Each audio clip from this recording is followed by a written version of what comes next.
wabarakatuh dan selamat pagi. Yang saya hormati Bapak Kepala Sekolah, yang saya hormati Bapak Ibu guru sekalian. Di sini saya akan mensosialisasikan atau memberikan materi terkait dengan budaya positif. Apa itu budaya positif? Budaya positif itu adalah nilai-nilai kebajikan yang akan kita tanamkan kepada anak didik kita yang ada di sekolah, di kelas, di sekolah dimanapun mereka berada.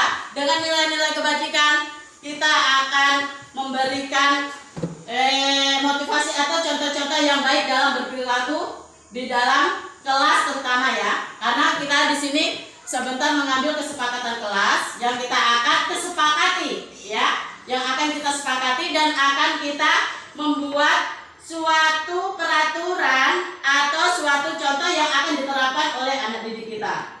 Iya.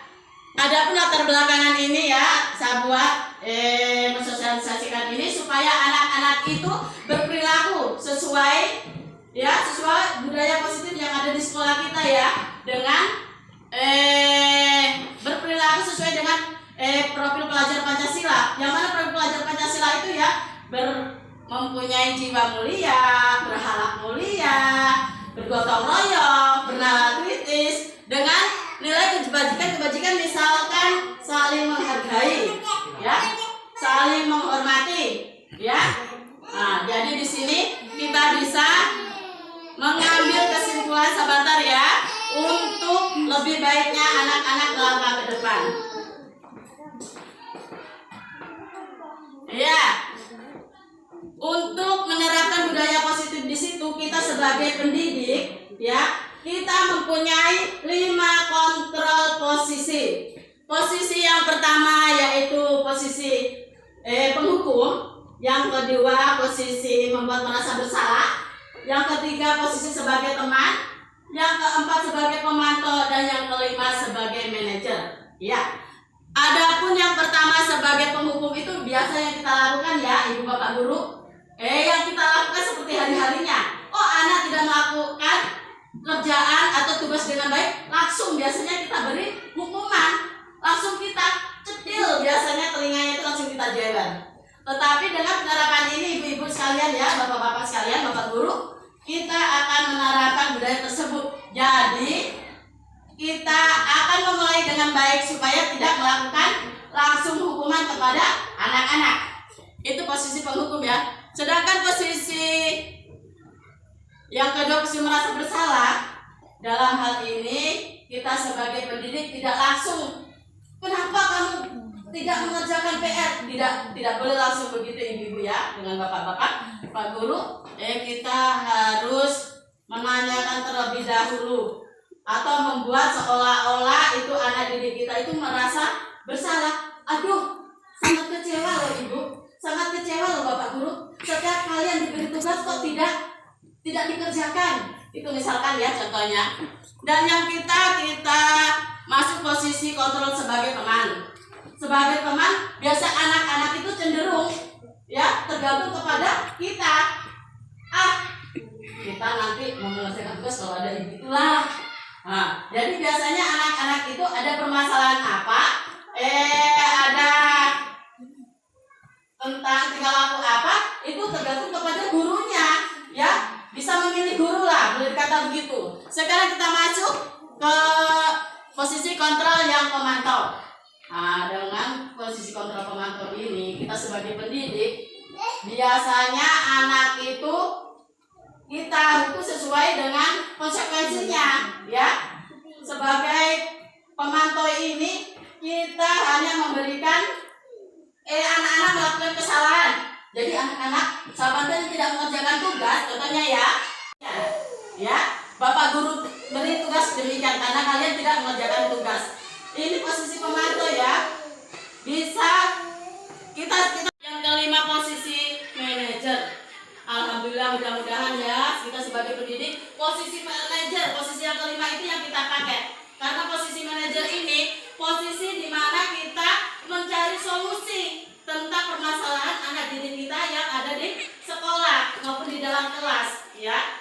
Jadi dari kelima posisi penghukum membuat merasa bersalah sebagai teman dengan memantau atau manajer yang kita pakai ya untuk ideal guru kita sekarang ini ya, sebagai pendidik kita ini harus pakai ya manajer. Karena manajer ini kita sebagai pendidik itu mengambil solusi dari permasalahan, tidak langsung memberi hukuman, tidak langsung menganalisa yang bukan tentang murid kita, tetapi kita memberi solusi terhadap permasalahan tersebut supaya mendapat hasil yang terbaik sehingga siswa tersebut bisa memperbaiki ya kenapa sampai tidak mengerjakan tugas ya. Kita masuk dari kebutuhan dasar ya. Kenapa toh anak-anak itu tidak ya, kenapa anak-anak itu tidak mengerjakan tugas? Karena apa? Karena kebutuhan dasar mereka itu kurang ya. Perlu kita pahami ibu dan bapak guru, kebutuhan dasar anak-anak didik kita itu ada 5. Yang pertama kasih sayang ya, atau merasa tidak diterima atau ingin diterima. Yang kedua itu kebebasan. Yang keempat kesenangan, dan yang kelima itu bertahan hidup. Yang pertama itu adalah kasih sayang. Kasih sayang itu biasa problem itu dibawa dari rumah ya. Karena apa? Mereka cenderung di sekolah itu biasa caper, cari perhatian kepada guru atau kepada teman, usil. Karena apa? Karena mereka itu ingin disayangi atau ingin diterima oleh guru atau teman, ya.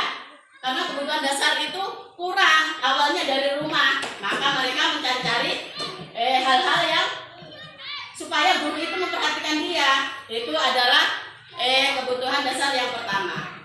Yang kedua, penguasaan. Di sini kita bisa lihat anak didik kita, ya, di dalam menerima materi itu kurang menguasai materi. Ya, dikarenakan apa? Jadi kita sebagai pendidik di sini harus mencari tahu bagaimana supaya anak itu bisa menguasai materi tersebut, ya. Kita masuk dengan kebutuhan dasar yang kesenangan. Dari kesenangan ini ya kita lihat dari anak-anak didik kita, kenapa kok cenderung kayak merenung, kayak membosankan, kayak bagaimana menerima materi itu dengan tidak baik ya.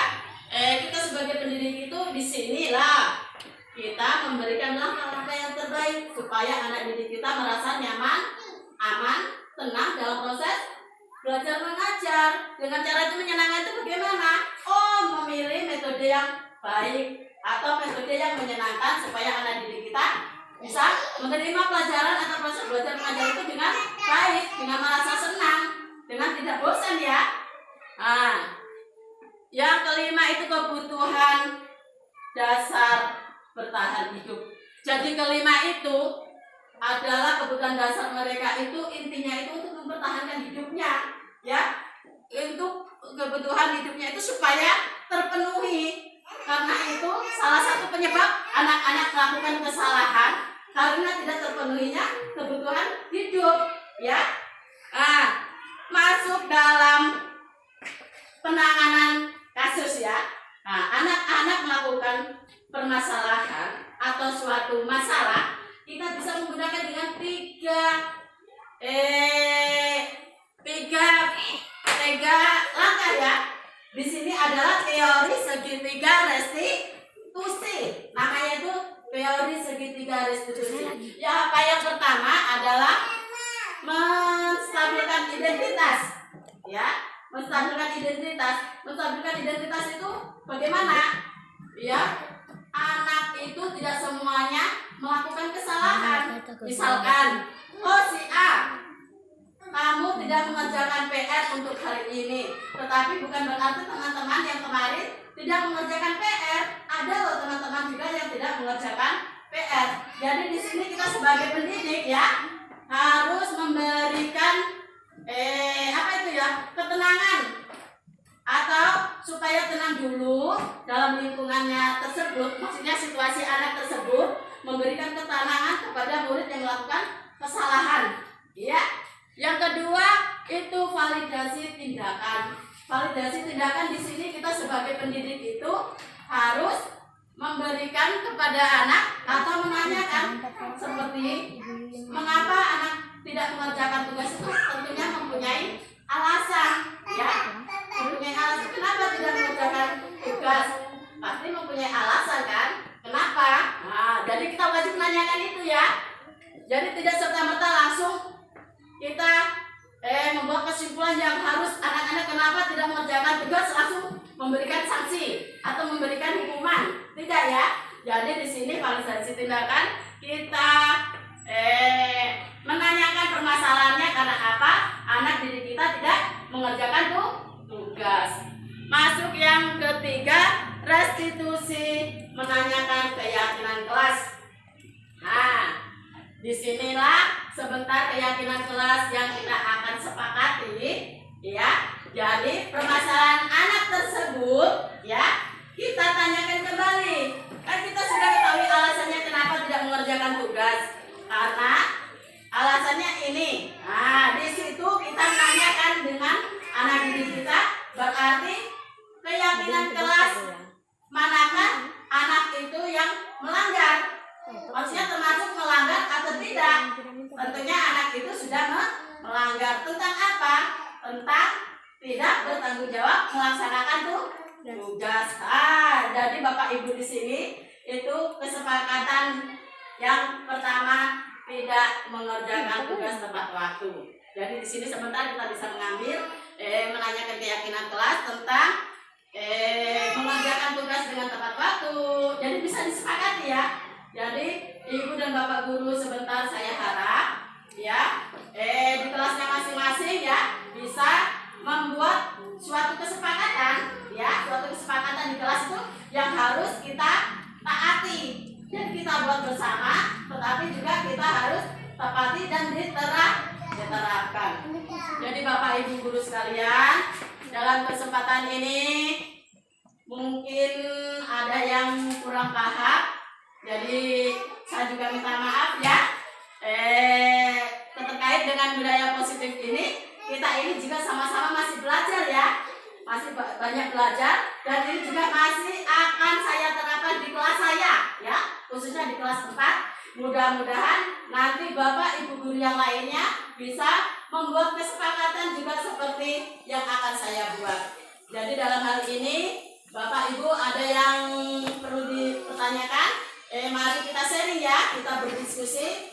Siapa tahu dalam penyampaian atau saya memberikan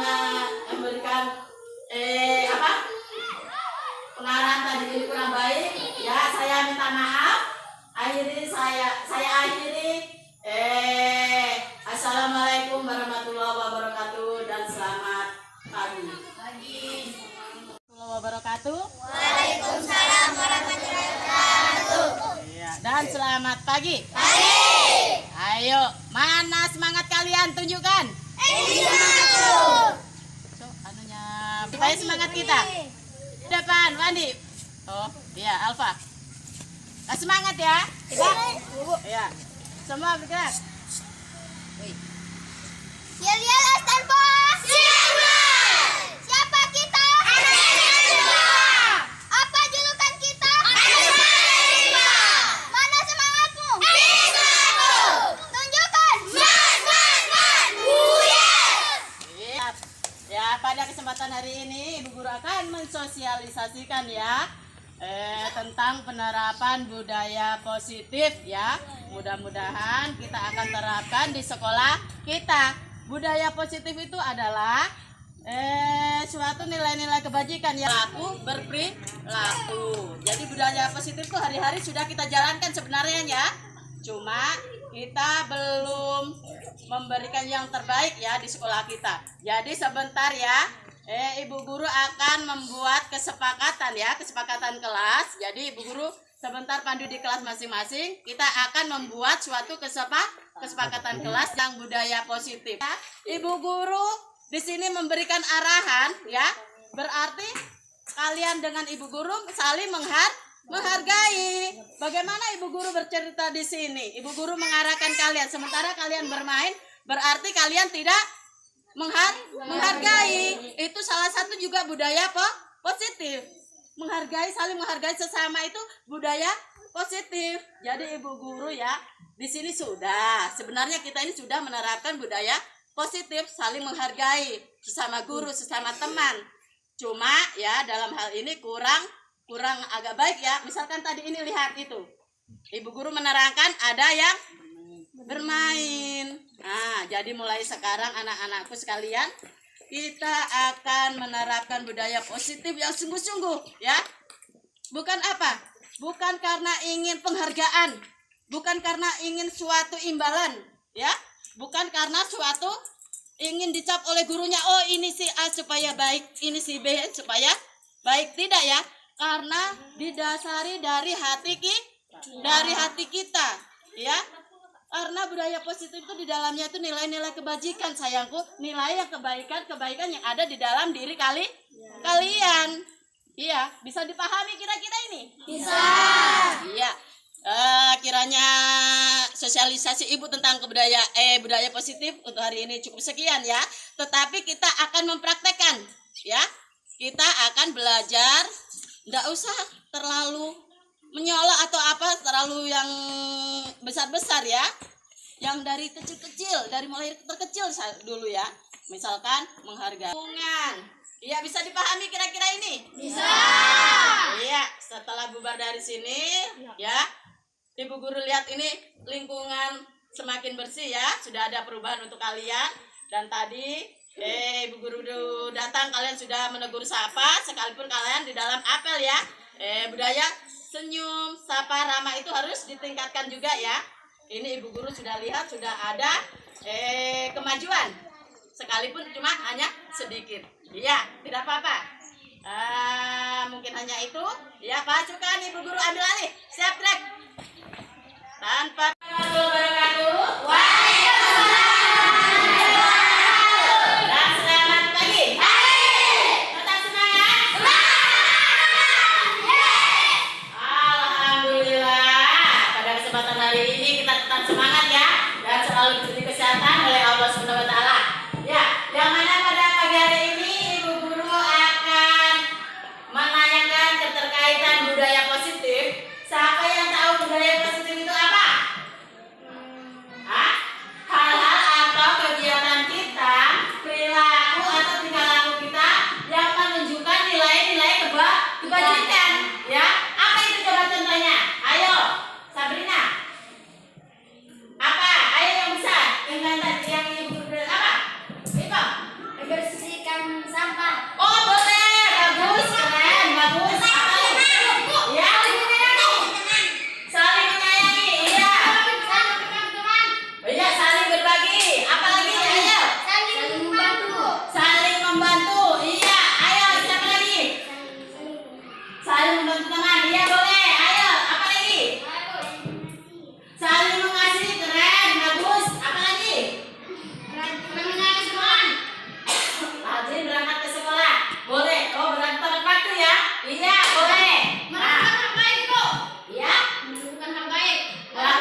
Ayo maju lagi yang selanjutnya.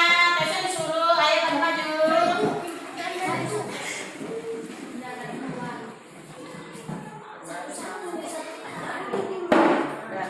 Ayo.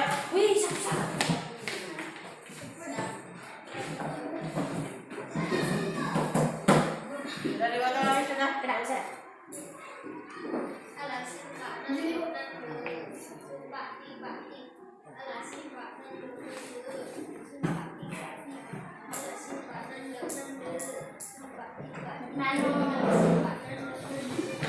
Iya. Ayo, kakak lagi di situ.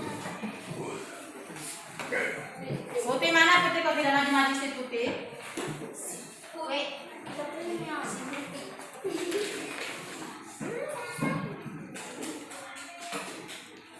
Satu-satu dibilang sudah rumit. Mau udah satu.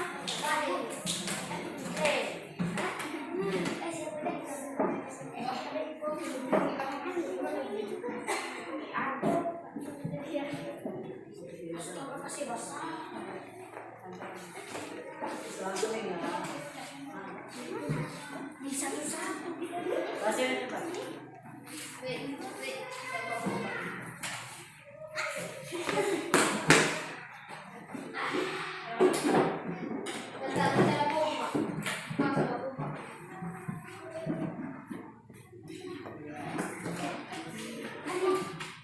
Ya, jadi sudah semua?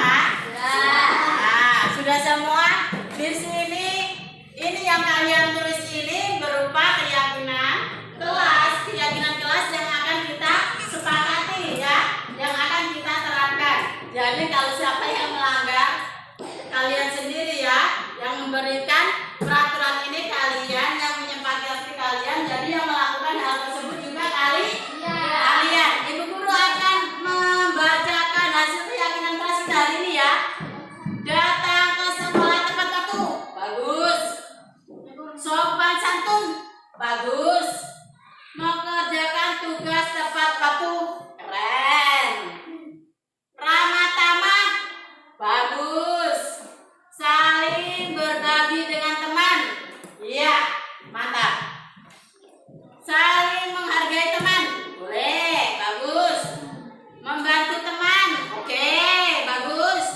Saling bersyukur, baik, keren. Saling peduli, asik, keren, ya. Saling membersihkan lingkungan, bagus. Jadi ini anak-anak keyakinan kelas yang kita akan sepakati ya, dan akan kita terapkan dan akan kita laksanakan. Bisa dipahami ini? Bisa. Ya, oke. Assalamualaikum warahmatullahi wabarakatuh. Perkenalkan, nama saya Slamet Jaldi Maharani Soekarno, Kepala Sekolah SD Negeri Empoa, Kecamatan Ampana Tete, Kabupaten Tujuh Una. Pada kesempatan kali ini saya menyampaikan penghargaan yang setinggi-tingginya kepada Ibu Yuyun Yuniati yang saat ini sedang mengikuti kegiatan calon guru penggerak angkatan 6. Saya selaku kepala sekolah sangat bangga dengan perjuangan beliau mengikuti kegiatan ini yang penuh dengan dedikasi dan semangat juang yang luar biasa. Pada kesempatan kali ini juga saya sangat berterima kasih kepada Ibu. Berkat ilmunya Ibu, kami semua dapat belajar dari pengalaman yang telah Ibu lakukan selama mengikuti guru penggerak ini.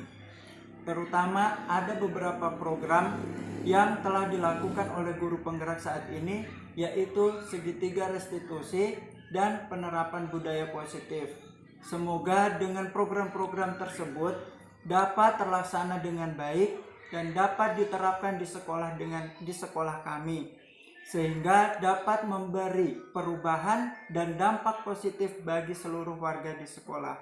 Sekiranya hanya ini yang dapat saya sampaikan pada kesempatan kali ini. Buat Ibu Yuyun, tetap semangat, jangan putus asa, ikuti setiap prosesnya dengan tekun. Ingat Ibu, tidak ada usaha yang mengkhianati hasil. Sekian dari saya dan terima kasih. Wassalamualaikum warahmatullahi wabarakatuh.